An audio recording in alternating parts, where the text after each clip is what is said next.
ایک سوال آ رہا ہوگا کہ ان کی تو حکومت موجود ہے جی اسرائیل کے اندر، انہوں نے حکومت قائم کی ہوئی ہے اور ایٹمی طاقت بھی ہے جی، اور مار بھی رہے ہیں جی مسلمانوں کو، جبکہ قرآن تو کہہ رہا ہے کہ ان کی حکومت اور ان کا زور اور ان کا تسلط قائم نہیں ہو سکتا۔ تو اس کا جواب اللہ رب العزت نے چوتھے پارے کے اندر دیا، ضربت علیہم الذلۃ اینما ثقفوا الا بحبل من اللہ وحبل من الناس، یہ جہاں کہیں بھی چلے جائیں ان کی حکومت قائم نہیں ہو سکتی، ذلت کے ساتھ رہیں گے، رسوائی کے ساتھ رہیں گے۔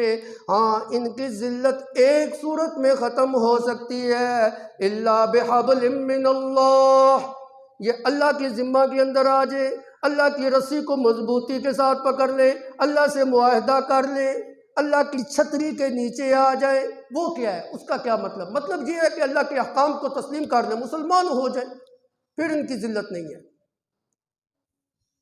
فَحَبْلٍ مِّنَ النَّاسِ، دوسری صورت ذلت سے بچنے کی، یہ لوگوں کی چھتری کے نیچے آ جائیں، اقوام عالم کی چھتری کے نیچے آ جائیں، دنیا جہان کی دوسری حکومتیں اور قوت والی جو طاقتیں ہیں ان کے ماتحت ہو کر ان کی ذلت جو ہے نا عارضی طور پہ کچھ دیر کے لیے مٹ سکتی ہے۔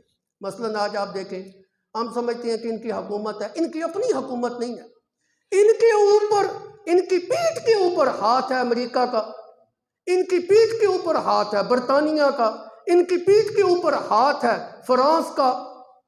یہ طاقتیں کون ہیں؟ امریکہ مذہبی لحاظ سے کس کے ساتھ تعلق رکھتا ہے؟ عیسائی ہے، برطانیہ عیسائی ہے، فرانس عیسائی ہے، عیسائیوں کا ان کے اوپر ہاتھ ہے، پھر یہ جو سر اٹھا رہے ہیں، دندناتے پھر رہے ہیں، آپ کو مار بھی رہے ہیں۔ اگر ان کا ہاتھ پیچھے ہو جائے تو ان کی یہ صفر ہے، یہ بالکل صفر ہے۔ پیچھے ان کی شاباش ہے، پیچھے ان کا ہاتھ ہے، پیچھے ان کی تھپکی ہے۔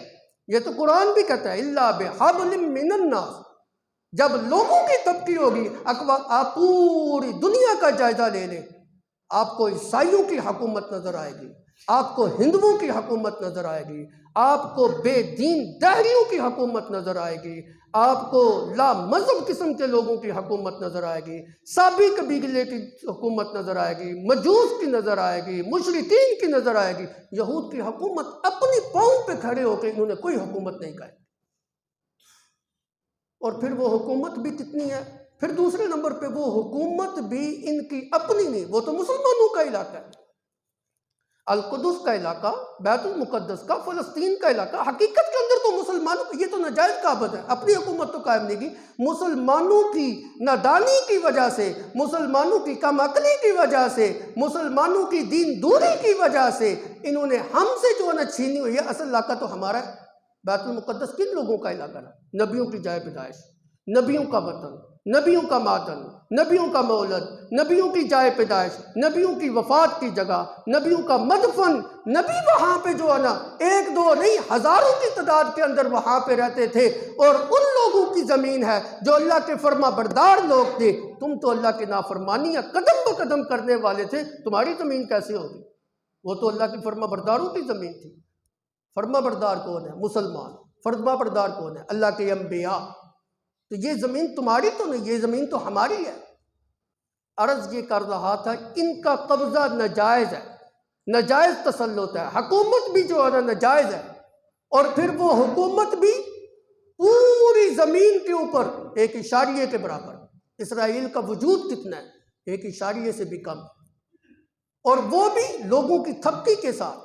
یہی بات اللہ رب العزت کہتے ہیں، ضربت علیہم الذلۃ اینما ثقفوا الا بحبل من اللہ وحبل من الناس وباؤوا بغضب من اللہ۔ اللہ کا غصہ ان کے اوپر ہے، اللہ کی لعنتیں ان کے اوپر ہے، اللہ کا غضب اور غصہ ان کے اوپر ہے۔ جہاں کہیں بھی رہیں گے ذلت کے ساتھ رہیں گے، محتاجی کے ساتھ رہیں گے، اللہ کی پھٹکاروں کو سمیٹتے رہیں گے، کبھی بھی ان کے لیے خوشی والی بات نہیں ہوگی، اقتدار والی بات نہیں ہوگی، زور والی بات نہیں ہوگی، حکومت والی بات نہیں ہوگی، دنیاوی لحاظ سے عزت